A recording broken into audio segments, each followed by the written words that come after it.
Good day, everyone, and thanks for joining us once again on The Medley. I'm your host, Blake Crash Priddle, and this week we're going to be speaking with Montreal-based actor and playwright Arthur Holden. If you grew up watching TVO Kids or PBS Kids in the 1990s and the 2000s, you just might recognize his voice from the TV show Arthur.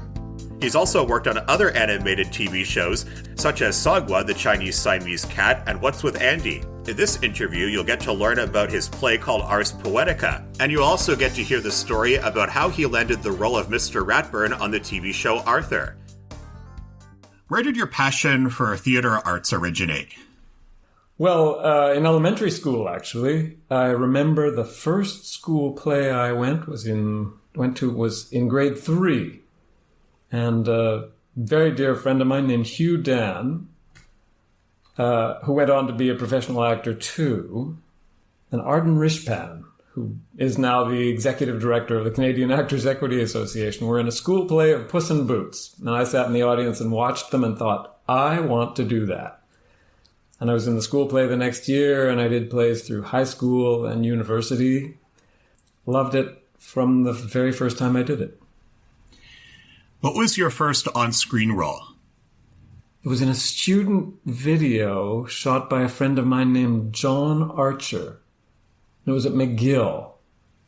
I don't remember what the title was, but I do remember it was about 1980. And John Archer said at the time, you know, music videos are going to be a very big deal in the future. And I thought it was the silliest thing I'd ever heard. And he was right. I think your most iconic role was as Mr. Ratburn from Arthur, as well as Bionic Bunny. How did you get involved with the long-running TV series Arthur?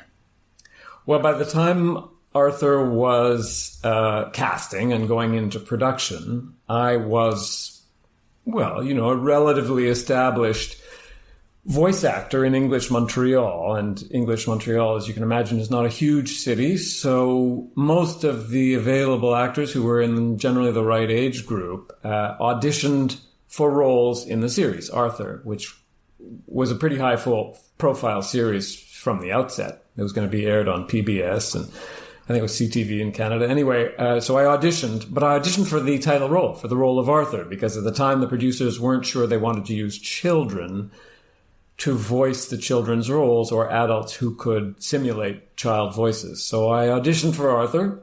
The producers decided to go with an actual child for the role of Arthur. And as a sort of consolation, I think, I was brought in to do just an episode role on the series.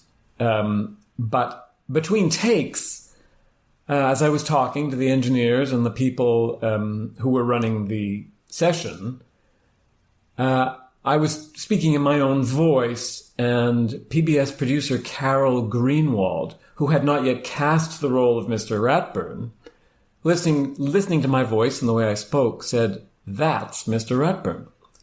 So I actually never auditioned for the role, or at least not consciously, but inadvertently, by sounding the way I do, I managed to convince the producer that I was the guy to play to do the voice of Mr. Ratburn, which turned out to be a blessing professionally, artistically, and personally. Well, certainly if you had the role of Arthur, it would have been fitting since your first name happens to be Arthur. Yes, which has been an ongoing joke throughout my participation in the series. It would have been very funny, but it didn't work out quite like that. When you auditioned for Arthur, did you use your own voice or did you develop a special voice for Arthur? No, I used, that's a good question. I used a kid's voice that I had used in the past for more cartoony series, because while Arthur is an animated series, the voice quality in the series is mostly pretty true to life. So I did something along the lines of, "Hi, everybody. My name's Arthur." And, you know, I suppose depending on the kind of production it was going to be, that might have been at least acceptable, but under the circumstances, it wasn't. And I'm just as happy because I loved playing Mr. Ratburn. And you also did the voice of Bionic Bunny, the superhero, the fictional superhero Yes. on Arthur. And you had to make him sound like a superhero. Was there any inspiration behind Bionic Bunny's voice? No, not only did I have to make him sound like a superhero, but ideally I had to make him sound somewhat different from Mr. Ratburn. So I adopted a slightly more heroic and, if I may say so, an adenoidal sound. So it was along the lines of, Blake, I'm the bionic bunny and I shall rescue you. Something to that effect. Well, you did Bionic Bunny's voice very well there and throughout the whole series. Thank you very much. But I think one of my favorite Mr. Ratburn moments was when he was trying to teach a math class and then Sue Ellen fell asleep and she woke up blurting out what she thought the answer was, saying that the answer is red. And you said, no, it's not red, it's 242. But if I asked you what color your cheeks were turning, red would have been the correct answer. Yeah, I have to confess I don't even remember that, but it sounds like something Mr. Ratburn would say. Yeah, Mr. Ratburn, he was a very tough teacher, but he did that because he wanted the best for his students. But I think despite the fact that he was tough, he had a good sense of humor, and he was also a talented puppeteer as well. He occasionally did puppet shows and was interested in the arts as well. And much to Arthur's surprise, he was also a fan of cartoons. He was a fan of Spooky-Roo or something, a parody of Scooby-Doo.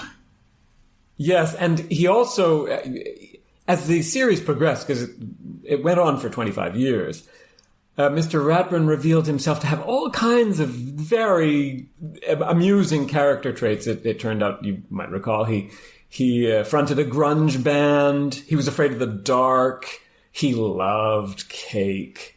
He had trouble with high tech. You remember in all those episodes, Mr. Ratburn is frequently getting into a muddle with computers, and he doesn't know any of the usual jargon associated with IT or with the internet. It turned out that he was a puppeteer and a old style grunge musician, but not much of a high tech guy, which kind of fits with my life because I'm not really much of a high tech guy either. You also did the voice of Baba Meow on the TV show Sagwa, which is an early 2000s cartoon about a Chinese Siamese cat based on a book by Amy Tan, a Chinese-American author. What was the best part about playing that particular character? Well, apart from the pleasures of working with Amy Tan's wonderful characters and writing, I guess the great pleasure for me was that the actress who did the voice of my wife, the mother, Mama, was a very dear friend of mine named Ellen David. She and I are roughly the same age. I think I'm a little older than she is, but we've been working together for decades, and it was immensely enjoyable to be able to go into studio with her occasionally and voice a married couple, even though in life we're simply friends. Alongside acting, you're also a playwright and a screenwriter, and one of the plays that you wrote was called Ars Poetica, I believe that's how it's pronounced? Yes. What's that play about? Ars Poetica is about a poetry magazine in Montreal called Ars Poetica that is struggling, as you could imagine, being a poetry magazine, struggling financially, and its publisher and editor and guiding force, a man named George, I believe, resorts to some not altogether ethical devices to raise money to keep the magazine going into the indefinite future. It's a comedy, which was produced only once. No, I'm sorry, it was produced twice. It was produced once in Montreal by the Infinite Theatre Company and once in Calgary by... No, I can't remember the name of the company. There's a community theatre company called... I don't remember. But anyway, it was done in Calgary in around 2012, 2013. Were there any Scorpio. I'm sorry. It was called the Scorpio Theatre. Sorry to interrupt you. Not a problem. Were there any artists or actors that influenced your acting work or your writing work? Well, I'm a reader. Reading books, since I'm sort of an old school guy, is one of my favorite activities. So I guess I could say that the artists who have made the deepest impression on me are novelists more than actors and filmmakers. So, for instance, I think Jane Austen and Fyodor Dostoevsky and J.M. Coetzee are novelists whose books everyone should read because they're so interesting and so rich, so full of characters, frankly. So, as an actor, one does get insight into the human experience from reading great novels. So, offhand, I guess it would be novelists who have affected me the most profoundly in a kind of a spiritual, philosophical, intellectual way. Though there are certainly actors and filmmakers I have immense admiration for. Kathy Bates, I think, is a wonderful actress who goes a little bit underappreciated. And Alec Guinness, who did the original Obi-Wan in the Star Wars trilogy and became a rich man as a result of that project, though he was a brilliant actor for decades who starred in films like Kind Hearts and Coronets or Bridge on the River Kwai. And among filmmakers, I love the work of Ari Aster, and I love the work of Martin Scorsese, and I could go on, but I guess in my heart of heart, it's literary fiction that really moves me. So you wrote Ars Poetica, the script for that play. Tell us about some of the other screenplays or on-stage plays that you wrote. Well, I wrote one made-for-TV movie called Out of Control. I wrote it because there was a company in Montreal, it's still in Montreal, called Incendo Productions, that every year makes a number of thrillers. And these days they've gravitated a little more towards Christmas comedies and horror movies. But for many years they were making thrillers with a lead female character who got into various scrapes and had to figure her way out of dangerous situations. It was a bit of a formula. So adhering to the formula, I wrote a script called Out of Control that I succeeded in pitching and selling to Incendo, who then produced it. And apart from the paycheck, which was certainly satisfying, I derived the immense pleasure of seeing several of my dear friends cast in the movie, so that a wonderful local actor named Brett Watson got to play an important role in the movie, and another actress named Lenny Parker, who's also famed for having participated in one of the Star Trek spin-offs, played the chief detective in this story of a young CSI technician who wants to become a detective. She gets into an ill-advised relationship with one of the actual detectives on the force. That it took place in, can't remember what city it took place in, but in any case, it's about a CSI officer who wants to be a detective, and trouble ensues, but everything works out in the end. Are you currently working on any new scripts as of now, or do you have any ideas for future projects? I am trying to write a couple of plays, and I have to confess that the last few months have been a bit slow on that score. So I'm hoping that this conversation will inspire me with the energy and the humor and the knowledge that you, Blake, bring to the subject matter of my career and the arts in general, by giving me a little energy to get back to my plays in progress and finish them. Well, I'm happy to help, and not too long ago, you had mentioned that a mentor of yours said that music videos are going to be really popular in the future, and they were right about that. And that's right. I just thought of something about Mr. Ratburn. Mr. Ratburn sang a song for a music video on Arthur, a song about homework of all things. Remember that one? It went, just a little homework. Yes, that's right. Isn't that a great? It's is bebop the right word for that? Because instead of instrumental backings, it's close harmony vocal group that provides all the backings for that song. It's a terrific song and great fun to listen to, and an immense pleasure to record, because I don't normally think of myself any more than anybody else thinks of me as a musical artist. But thanks to Arthur, I've actually recorded a couple of songs. There's Homework, and then there's another one, a grunge number called Pop Quiz. You can actually look up on YouTube and hear me doing my best Kurt Cobain imitation. I remember that episode. That was the episode where Mr. Ratburn had lost some of his hearing because he was practicing in a noisy environment without earplugs. That was actually a good PSA episode when you think about it. Absolutely. People should protect their ears when listening to loud music. That's exactly right. And as I recall, that episode also involved a little instructional segment where Mr. Ratburn actually brought a couple of kids, Arthur and Buster, maybe somebody else, into the ear canal to look at the mechanics of human hearing, the better to understand that our ears are very delicate instruments and need to be taken care of.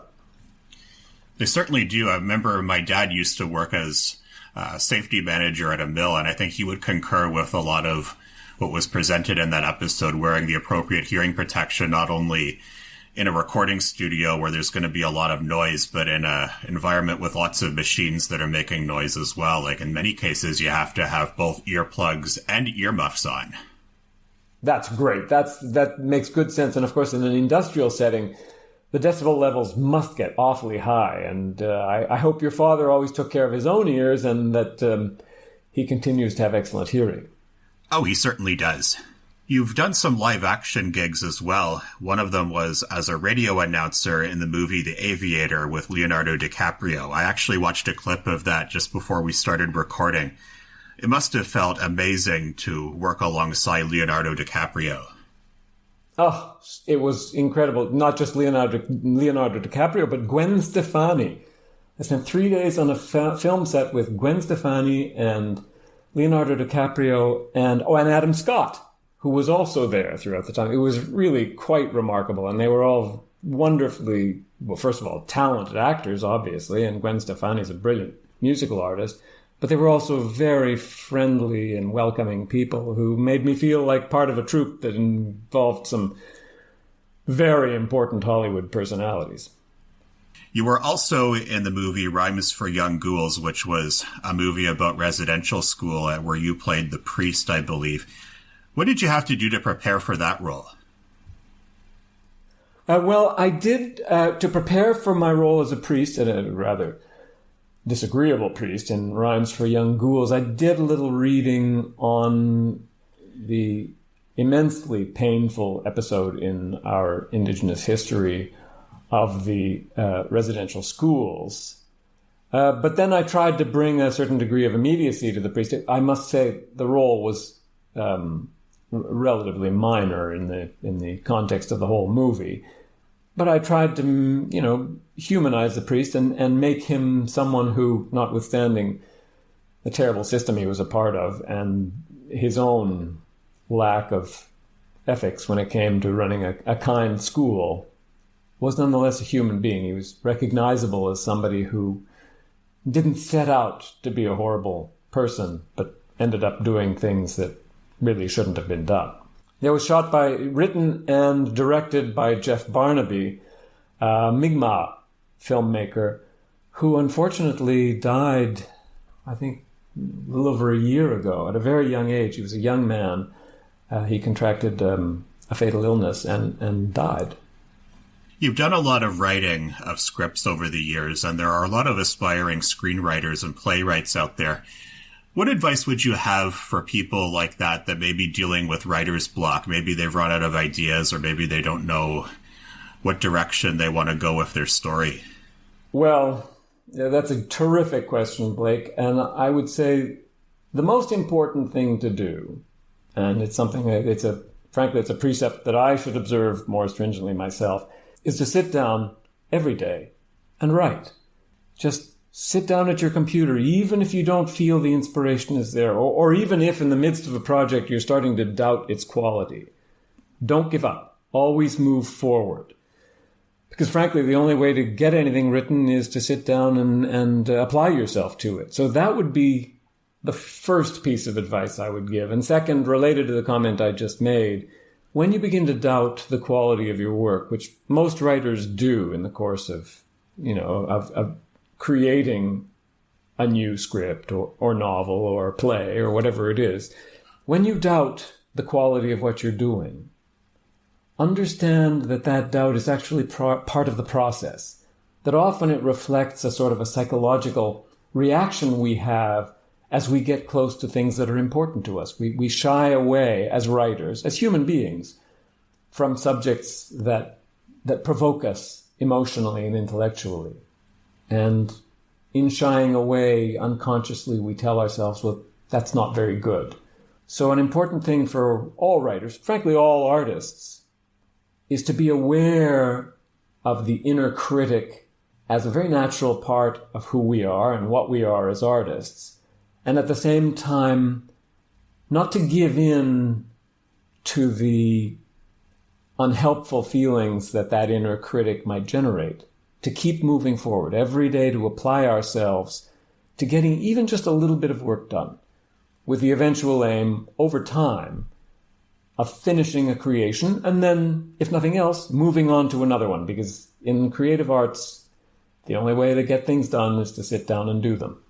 Well, I think that's very sound advice. And Arthur, thank you very much for joining us this week. It was awesome to have you on the show. And it was great to hear about how you got the role of Mr. Ratburn in Bionic Bunny and just learning about your career in general. It was fantastic. And thank you so much. Thank you, Blake. It's been a real pleasure and an honor to talk to you. And that was Canadian writer and actor Arthur Holden. Once again, I hope that you enjoyed this week's episode of The Medley, and until next time, remember, we're all kinds of different.